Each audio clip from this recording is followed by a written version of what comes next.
welcome to Skin Deep Stories, where we talk about tattoos, motherhood, and the chaos in between. And I'm Kirsten. I'm Mel.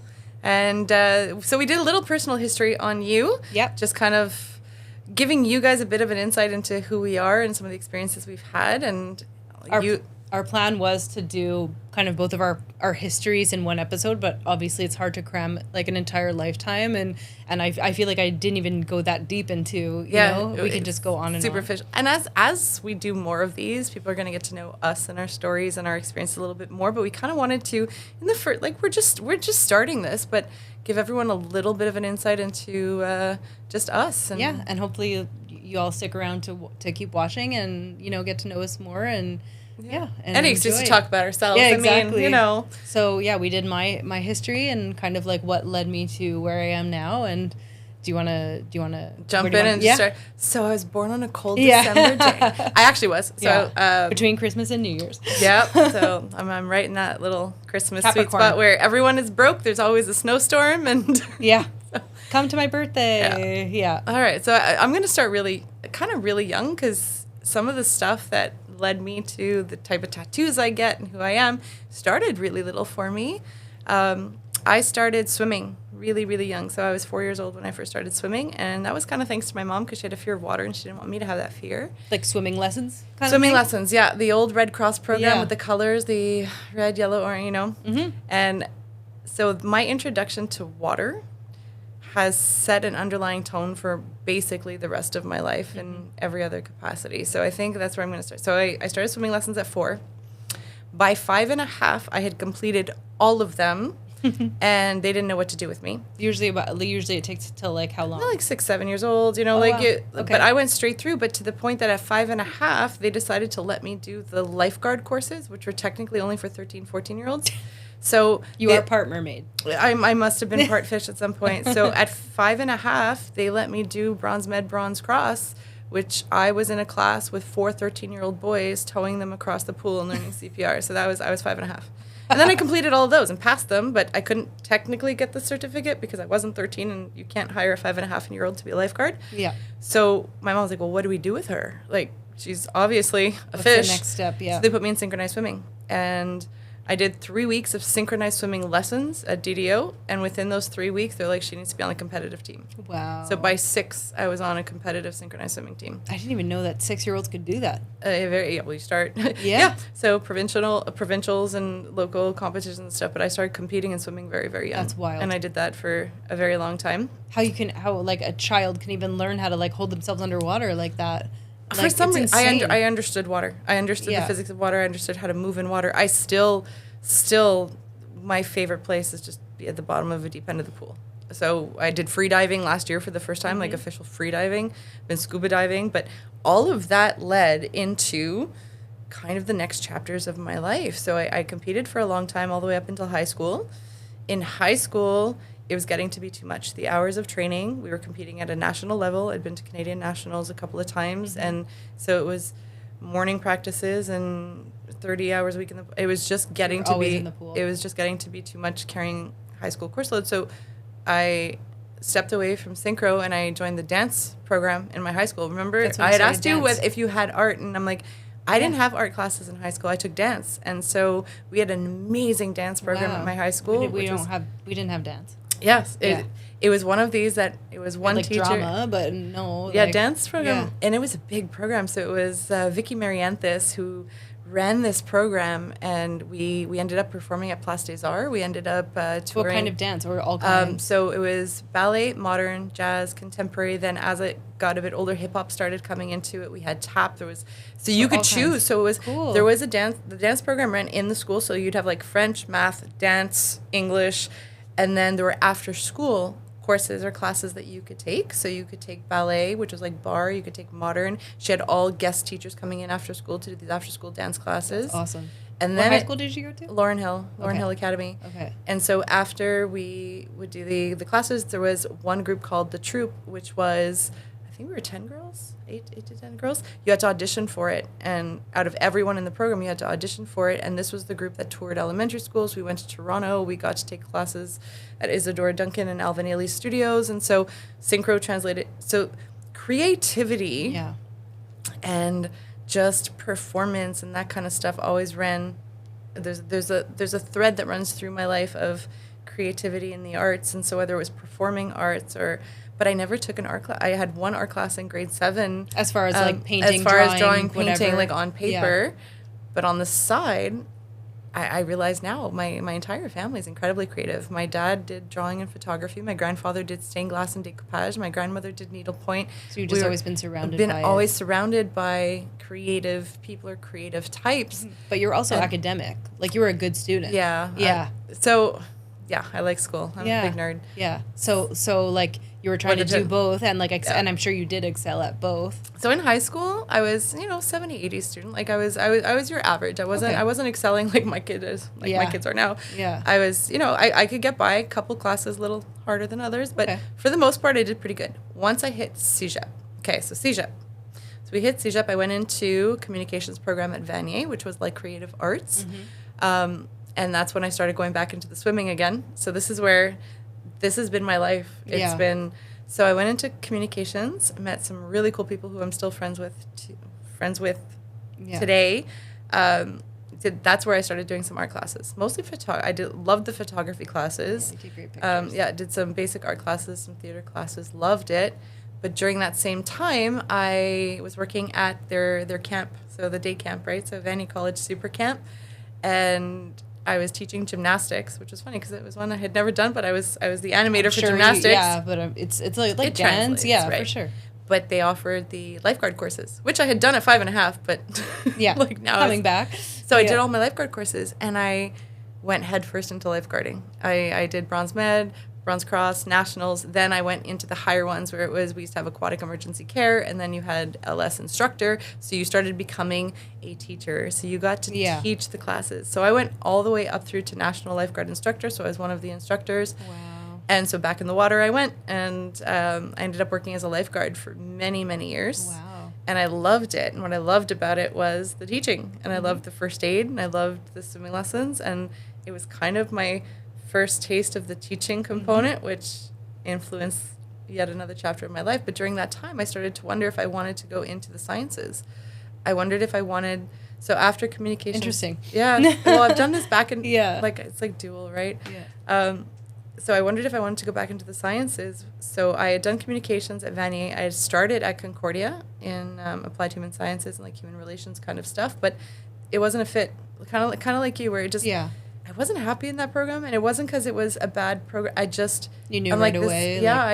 This isn't what I want to do. And I remember trying to tell my parents that I was quitting university, and my mom was both academics. My mom's like, just finish it. I'm like, but this isn't what I want. I'm telling you now. Your parents are both teachers, right? No, my mom was a nurse. My dad was a teacher. Dad was my dad was a high school teacher for many years, and so I quit university. I quit Concordia, and I went back to Vanier, and I did all the higher sciences. I went back and was working as a lifeguard. I was running one of the pools in Saint Laurent, and I went back and I did all the sciences, I was thinking maybe going into paramedic or maybe physio, or because I had loved the first aid component of being a lifeguard. I loved teaching those courses. I loved that first responder, that adrenaline. It hit my little Makes total sense. Adrenaline junkie.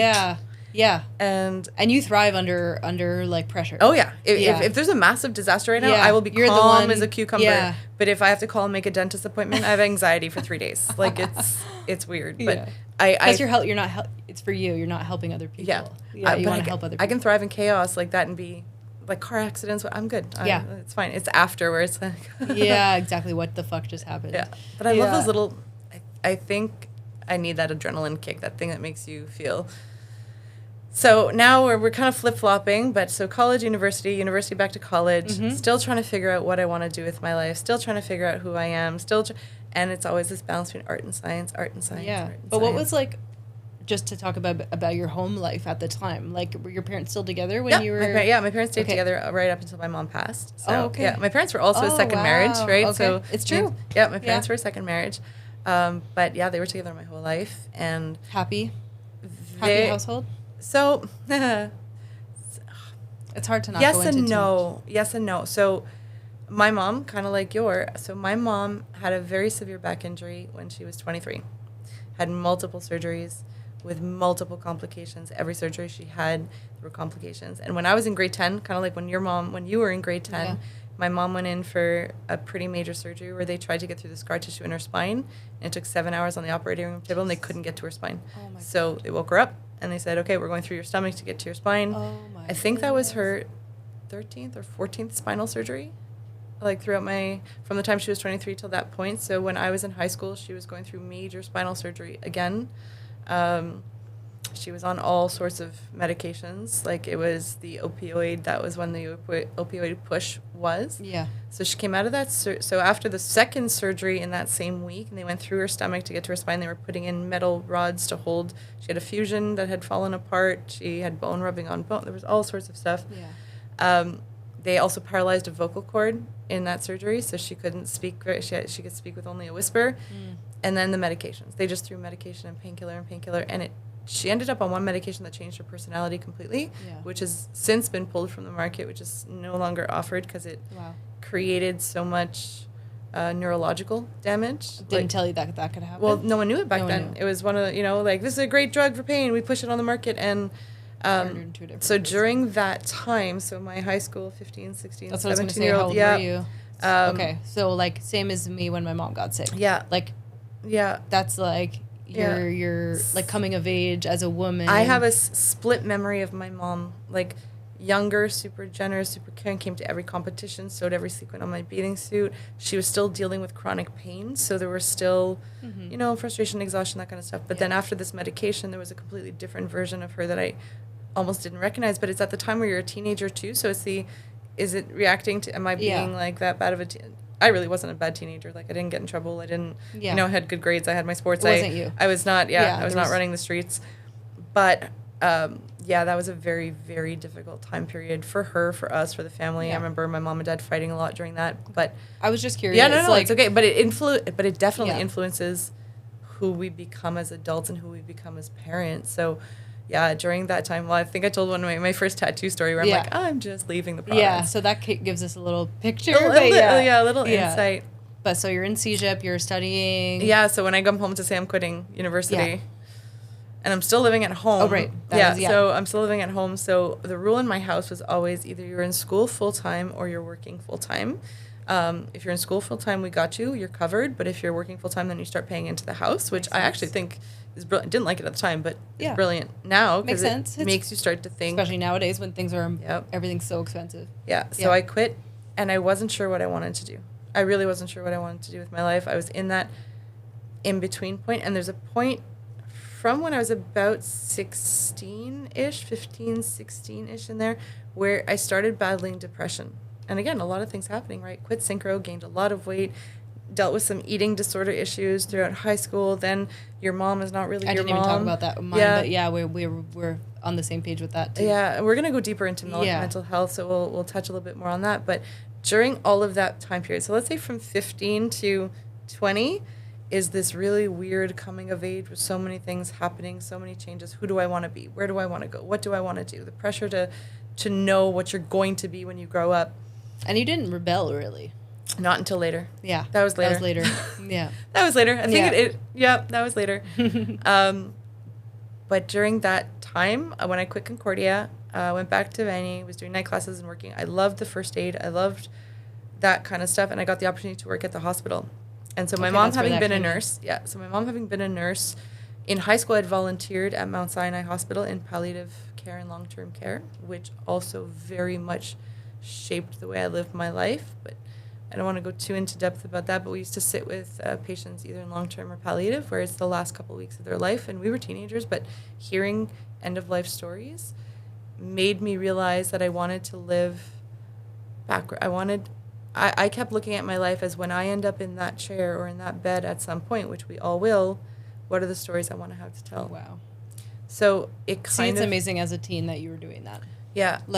Yeah, and no one ever said I should have made more money. No one ever said I should have, it was I should have forgiven, or I should have traveled more, or take that trip, or just say yes. Do the thing. Don't let fear hold you back. It was people and their legacies, and it definitely planted the seed in my life that it's okay to change direction if something's not working. And you see that in just kind of the progression of my life. So I ended up working at the hospitals. My brother had been working there at the Jewish General. He was working in emergency, and he kind of got me in because I was in this, I don't know what I want to do. Mm-hmm. So I left the Y. I worked at the hospital, got trained as a unit agent. You had a bit of medical background from like the lifeguarding. Just being around it, yeah. Just being around it, I was familiar. Very difficult, very different. Yeah, lifeguarding a pool versus working in a hospital. But got trained as a unit agent, and an opportunity came up to be a unit agent in the delivery room in the family birthing center. And so I was working nights. I was working 11:30 to 7:30 in the morning. I don't know how people do that. I was working nights in the delivery room, which is a really cool unit to work. Mm-hmm. It's 99.9% of the time a happy unit because it's, bringing new life. Yeah. When it's sad, it's extremely sad. But for the most part, it was a cool experience. During that time, I met my first husband at the time. It was all during that kind of period. Mm-hmm. And then, so while I was working at the hospital, I was still teaching CPR and first aid through Heart and Stroke Foundation. And I was teaching a CPR course one day, and one of the girls that was taking my class is like, "How are you not a teacher?" And I went, "What?" She goes, "The way you explain things." And she goes, "I was not looking forward to this." She goes, "I don't really," but she's like, "I couldn't get enough of how you explain." Mm-hmm. She's like, "How are you not totally teaching?" Understand. And I went, "Huh, interesting." And so from the desk at the hospital at work, I started looking into applying for my education degree. Wow. I applied to McGill. It's so funny how one comment from one person can really spark something in you. Yeah, it really did, because I started realizing that every job that I'd ever had, it was the teaching component that I liked. Putting it together. So if I was at camp and I was teaching a skill or teaching swimming lessons or teaching first aid or teaching CPR, or it was always, and even in management positions was so I'm like, oh. Yeah. Interesting. So I went home and I talked to my dad, and he's like, "Yeah, I've been telling you that for years, but it takes somebody else." You're not going to listen to your dad. No, but it takes somebody else. So I applied to McGill, and I found out I got in at like 2:00 in the morning on a shift one day, and I'm going, I can't call anybody. And my agreement with Peter at the time, my ex-husband, was I need to go back to school. So either we postpone getting married, or we do it all at the same time and just throw ourselves in. Ali wasn't even a thought yet? Not yet. Okay. No. So we literally got married, had our honeymoon, and the day after we got back from our honeymoon, I started McGill. Okay. And I did my degree. And this is where I said, if I'm going to go back, because I was a little bit older, I was 25? Yeah, I was 25 when I went back to McGill. So I was a little bit older than everybody, just by a few years. But I'm like, if I'm going to do this, I'm going to get straight A's. Shocking. Yeah. The perfectionist. Type A. Yeah, type A, perfectionist, overachiever. If I'm going to do this, I'm going to do it properly. And I took that from my dad, because when he went back for hire, he had said the same thing, as if I'm going to do this, I'm going to do it properly. You don't do anything half-ass. I don't. No. I can own that now. I really don't. Yeah. If I choose to do something, I'm going to put my heart and soul in it. And I got straight A's. I had a 4.0 during my undergrad. And during that time, during my undergrads, when I got pregnant with Ali, we owned a restaurant at the time. So wild. Yeah, so we owned a restaurant. I had a ton of complications after Ali. Yeah. So it was 8 months of crazy complications after having my daughter. I'm pretty sure it was postpartum. I got diagnosed with clinical depression after my daughter, but I'm pretty sure it was postpartum. Mm-hmm. There was just a lot going on. Family members that had passed away. My grandparents weren't doing, there was so much chaos and turmoil, and yet I still went back to school. She was 3 months old when I went back to classes at McGill.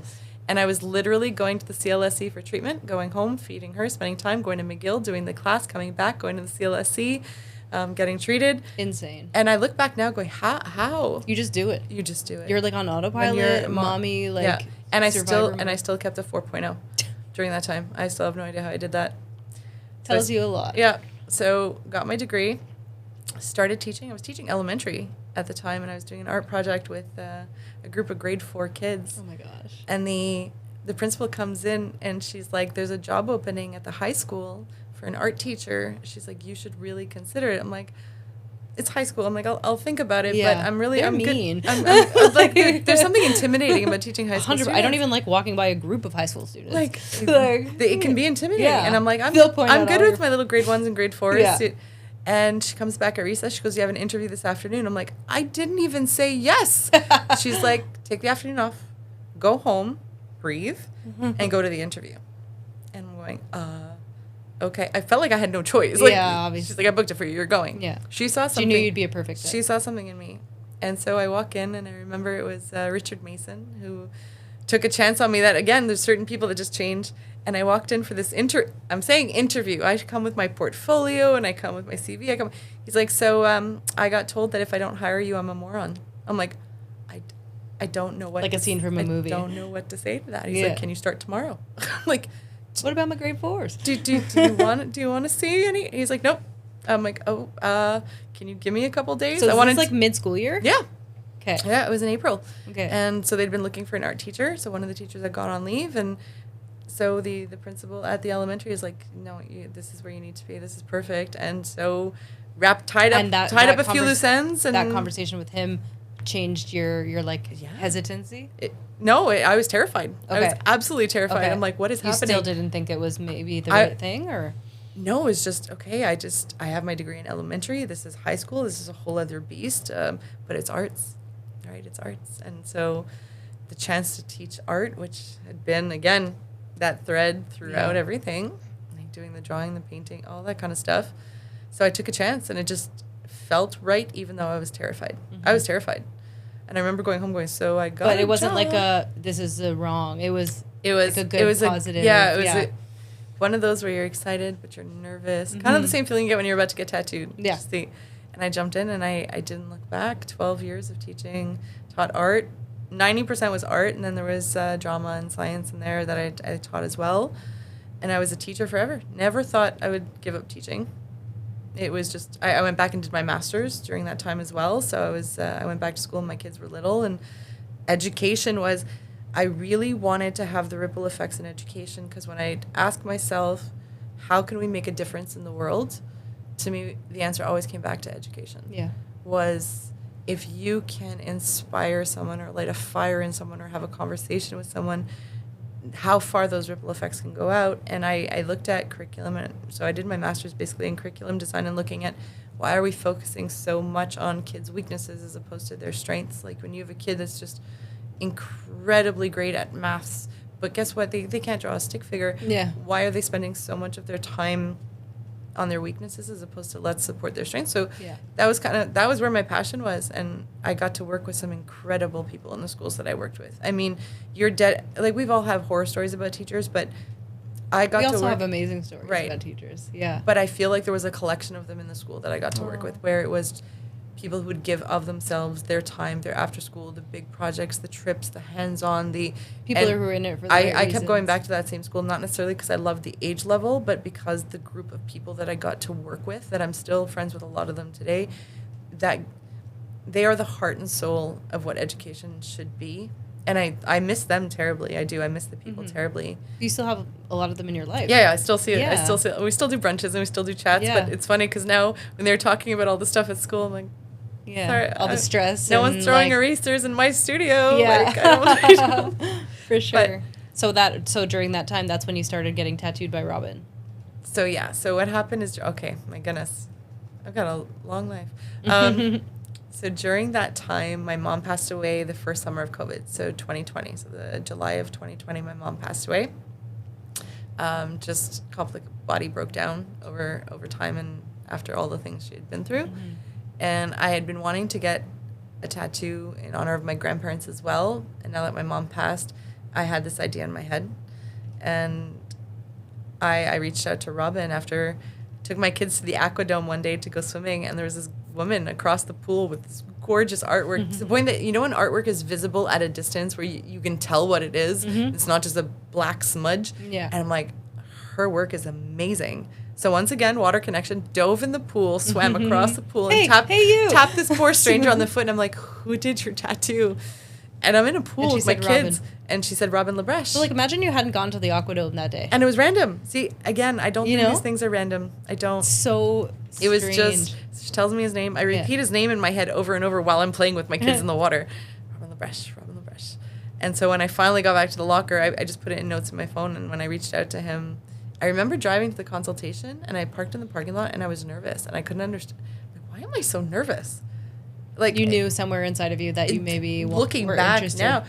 But I was really nervous for this consultation. I'm like, and he's very well known. He was very well known, and his work was absolutely stunning. Yeah. But I didn't realize walking in the shop that day, just for a tattoo consultation, never considering that this would be. It was also a big project. Yeah, it was an entire sleeve. Expensive. Extremely. Like a lot of different. Extremely. Yeah, when you do big projects, I don't think people realize, especially detailed projects, the extent to which time is going to go into them. It took 13 months to do my sleeve. It took like one appointment every month for like 13 months. Yeah. So for people who go, I got this sleeve in 3 hours, like I can tell. Yeah, exactly. It's all planned out, but there's so much story and there's bits and pieces in my sleeve that, like, photos I took, things I drew, my grandparents from World War II, like, there's so many components in there. But yeah, so after my mom passed, I got a little bit of an inheritance, and it gave me the financial stability that when this opportunity arose, I could put a little bit into that, which, again, I look back at the timing of things and the divine timing of things and the meeting of people at certain times in my life and how it's so much easier to look back. Hindsight is 20/20. Yeah, that's what I said earlier. Like, you can't have regrets. No, I don't. Because I don't have a single one. No, and everything brought us to where we are now. Every good experience, every bad experience, every hard experience, every obstacle, all the mental health shit. Like, yeah. But the one thing that is consistent with me is I am not afraid to change or adapt. I'm not. There's always apprehension. There's always, is this the right next step? Yeah. But the one thing I know is I'm going to be okay. Mm-hmm. I'm going to be okay because I'm going to work hard.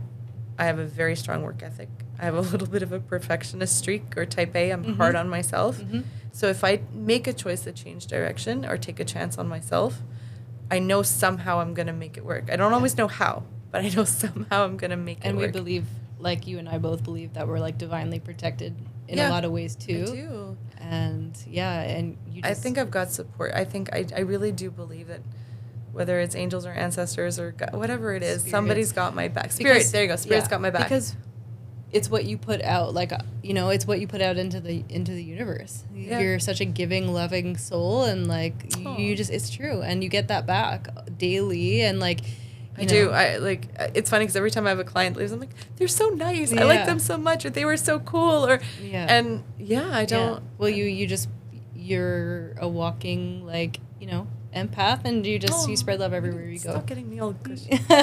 You deserve it. But yeah, I'm so glad to have met you. Like, I think we were destined to meet, and I think every project and every idea and everything that's coming from it is just the next step in a long life filled with adventure and change. Mm-hmm. But it does, like, when you're talking about your life, it seems like you should be so much older than you are, and, like, you're super wise and everything, but, like, I feel like this is just the beginning for us in a lot of ways. Like, and it's, you know what the trick to that is? Like, because you always joke that I've done so many, and I look back going, yeah, wow, I've done, okay. We didn't talk, I do scuba diving, and I've done marine photography, I've had, there's a whole bunch of other little things thrown in there. But it was, I think it was Will Smith that had said it. He's like, your own fear is what's going to hold you back. So I have this attitude of just say yes. Mm-hmm. Just do it. Feel the fear and do it anyway. I think there's a book called that, but feel the fear and do it anyway. And do it scared. Do it. And one of my favorite things to say now, and I heard it, I heard it on a podcast or something, and they say, like, I think it was Mel Robbins, actually. She was saying, like, fear and like the feeling of being anxious and excitement are, like, the same chemical reaction in your body. Yeah. So now whenever I'm, like, anxious about something, I say, oh, I'm so excited. Like, and I'll just, like, change that perspective. Like, oh, I'm so excited. And it's true. And, like, it's the same feeling. It's true. Yeah. The other one I heard recently, which I love, is ready is not a feeling. Ready is a state. It's a state of action. So when you're like, I don't feel ready, well, you'll never be able to feel ready. Mm-hmm. Ready is not a feeling. Mm-hmm.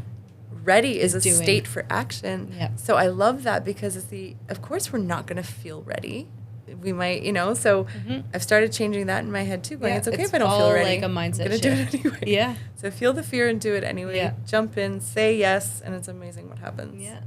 So I think we'll leave it there. Yeah. Find out more about me as we go along. Yeah, but exactly. Kind of got the general view of my life. Thank you for sharing. Well, thank you for letting me. All right. So that's it for today's Skin Deep Stories. So keep telling your story one tattoo at a time, and we'll see you next time. Thanks for tuning in.